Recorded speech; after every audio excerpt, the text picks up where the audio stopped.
«2015 թվականի ընթացքում Հայաստանում հացի արտադրության ծավալները նվազել են 2%-ով։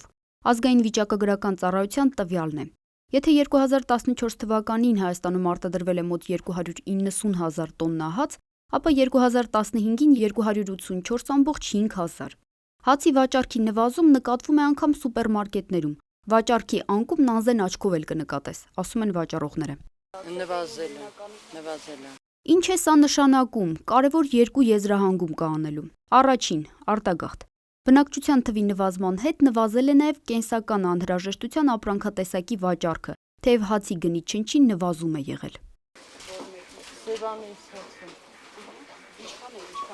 200-170 հազար։ Շրջանառվող լուրը, թե հացի գինը նվազել է, հարցվածների կարծիքով մասամբ է համապատասխանում ճշմարտությանը, թեև գին իջեցնողներ էլ կան, միայն թե քաշի հաշվին։ Չափերի փոփոխություն եմ ուղղակի նկատել, բայց երջանացում չէ։ Ինչ, այսինքն ավելի փոքրացել։ Փոքրացել է, իհարկե, եթե գինն անգամ մնացել է նույնը, փոքրացել է։ Քիչ ենք օգտագործում ընդհանրապես։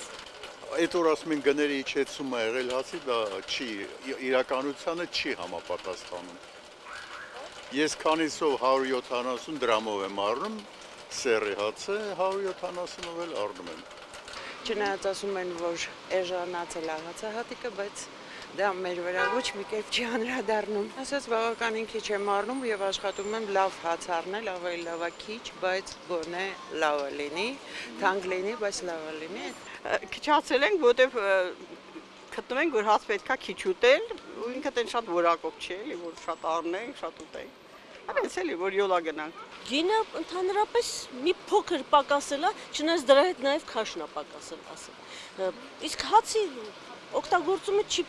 ոչ պակասել է, ոչ ավելացել։ Ինչքան որ քիչ օգտագործում եմ, այդքան էլ շարունակում եմ օգտագործել։ Հացի ծավալների նվազման երկրորդ պատճառն առևտրաշրջանառության կրճատումն է։ Այլ կերպ ասած, ժողովրդի գրպանի պարունակությունն է պակասել։ Ազգային վիճակագրական ծառայությունն է փաստում, 2015 թվականին մանրածախ ապրանքաշրջանառությունը կրճատվել է 7,8%-ով։ Զգալի վնաս են կրել խանութները, որոնց մասով անկումը հասել է 10,3%-ի։ Չկա, փոքր խանութները վերացել են, դժբախտաբար։ Չեն կարող կոնկուրենտ լինեն մեծ խանութներին։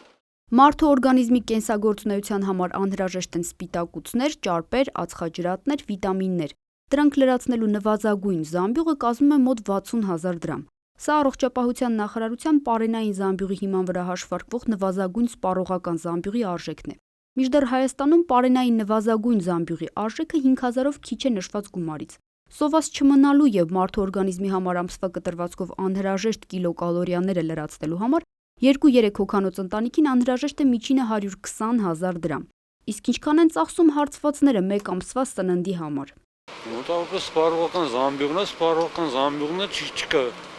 ոչ մի ձև։ Իսկ քանի հոգանոց ընտանիք։ Մի 150 հազար է կարգի։ Քանի հոգանոց ընտանիք։ 4 առանց հյուրերի։ Ասենք 5-6 հոգանոց ընտանիքը մոտ 200 հազարը զորով է բավականացնում։ Երևի մոտ միջև 100 հազար դրամ։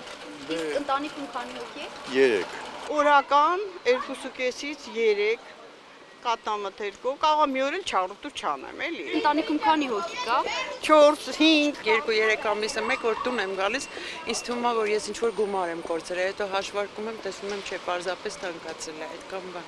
Ոչ միայն ժողովրդի, ասել է, թե պետության ձեռքն էլ փող չկա կամ գուցե պահանջարկ չկա։ Ազգային վիճակագրական ծառայությունը փաստում է, 2015 թվականին Հայաստանն աշխարհի հետ իրականացրել է ավելի քան 4,7 միլիարդ դոլարի առևտուր, 20,6%-ով պակաս 2014-ի ցուցանիշից։